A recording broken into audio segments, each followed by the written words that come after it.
Collègue Nafissatou Diallo pour 4 minutes. Serigne Abo Mbacké Thiam le suivant. Merci. Assalamu alaikum.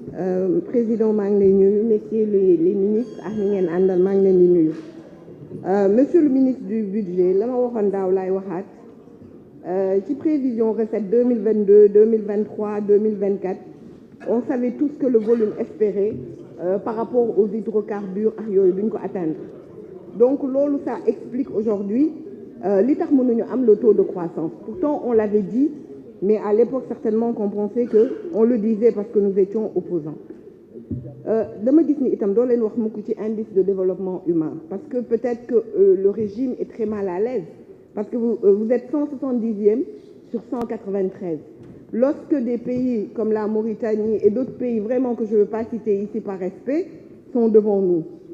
Je voulais vous dire également, Monsieur le ministre, que dans l'étude prospective Sénégal 2035 que vous connaissez bien, élaborée par la Direction générale du plan, la Direction des stratégies de développement, bu 2011, et qui sous-tend la DPES, comparativement au plagiat que vous avez fait du PSE, une pâle copie, je note ceci: une absence notoire d'articulation entre le cadre national de planification PSE, PAP 3A, et les programmes et projets sectoriels.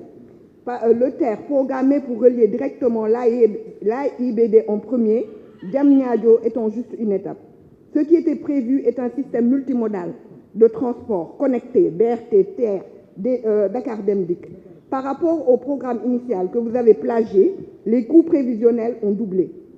Au demeurant, la mise en œuvre du BRT devrait s'accompagner de réalisations parallèles dans les zones traversées pour décongestionner l'axe Guédiawaye-Dakar et toutes les 19 communes. Ma bëgg wax également DPES pour lire ko ci biir DPES bi ñu ngi lire ni en 2003 ñu ngi am 6%. Alors vous plagiez un programme, vous le plagiez mal et 12 ans après vous n'arrivez pas à retrouver les 6% qu'on avait eu dans des périodes phares.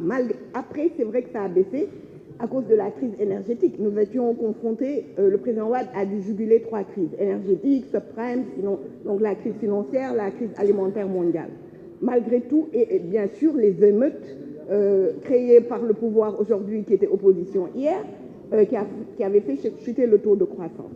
Mais depuis lors, dama gis ni malgré le plagiat et tout, on n'arrive pas, on espère des hydrocarbures qui deviennent une illusion parce qu'on l'attend depuis 2022, 2023, 2024. Et on nous parle que loolu moo ñu mën a yóbbu à 2 chiffres. On les atteindra pas parce que tey jii amul exploitation bu war ci loolu. Ma bëgg terminer rek maa ngi dégg quelques collègues di ñu wax ay kii man li ma gën a metti nag mooy man dama togg sama ceebu jën ma rosi ma ñuluk ma tey ma sóor ba des ma yàq ma war a yàq am ay nit ñu ñëw di ñu doser naan woy on a fait ça alors que boo ko dem ci archive yi gis ni 1600 mégawatts yi ñuy coow 500 mégawatts yi ñu fi bàyyi woon 250 mégawatts Sendou ñun la signature mi ngi woon ci budget consolidé d'investissement. Construction Taïba Ndiaye 70 mégawatts, Bel Air Kahone 68 mégawatts, 2 barges de 140 mégawatts, Boutout 10 mégawatts, Tamba 6 mégawatts, 1600 milliards sur 5 ans. Programme triennal boo xamante ne pour defar ay route la ak ay pont su ma doon cité MCA ñu na dégg naa sax ñu ko fiy bàkkoo naan Macky di mu def ci MCA bi c'est nous qui l'avons signé. Donc moi j'ai un problème monsieur le ministre avec vous. N'empêche je voterai votre budget. Je voterai votre budget en étant sûr qu'il y aura des lois de finances rectificatives avec le président Karim Wade. Parce qu'on va retourner au programme initial qui est aussi Sénégal 2035. Je vous remercie. Merci, chers collègues. La parole est à notre collègue Serigne Abo Mbacké Thiam pour 4 minutes. Adji Diarra Mbergane, la suivante.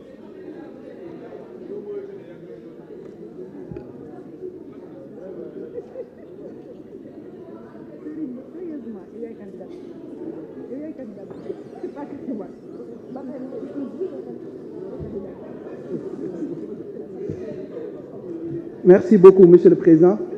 Monsieur le ministre, maa ngi leen di nuyu. Dafa am ku doon wax mu ne à travers un budget, on peut entrevoir l'image d'un projet de société et en l'espèce le projet de société qui est promu aux Sénégalais, au Sénégal par le parti au pouvoir. et on note que le projet de société bi ngeen jox li nga xam ne moo nekk sénégalais yi échec la bu mujjoo ci jël li nga xam ne moo nekk mbëkk mi wala ñu jël yoonu Nicaragua à travers la jeunesse. Et dafa am borom xam-xam bu doon wax ne l'émergence n'est pas un plan ni un produit que l'on va vendre pour trouver des financements, mais un processus de transformation de l'économie, de la société et de la culture.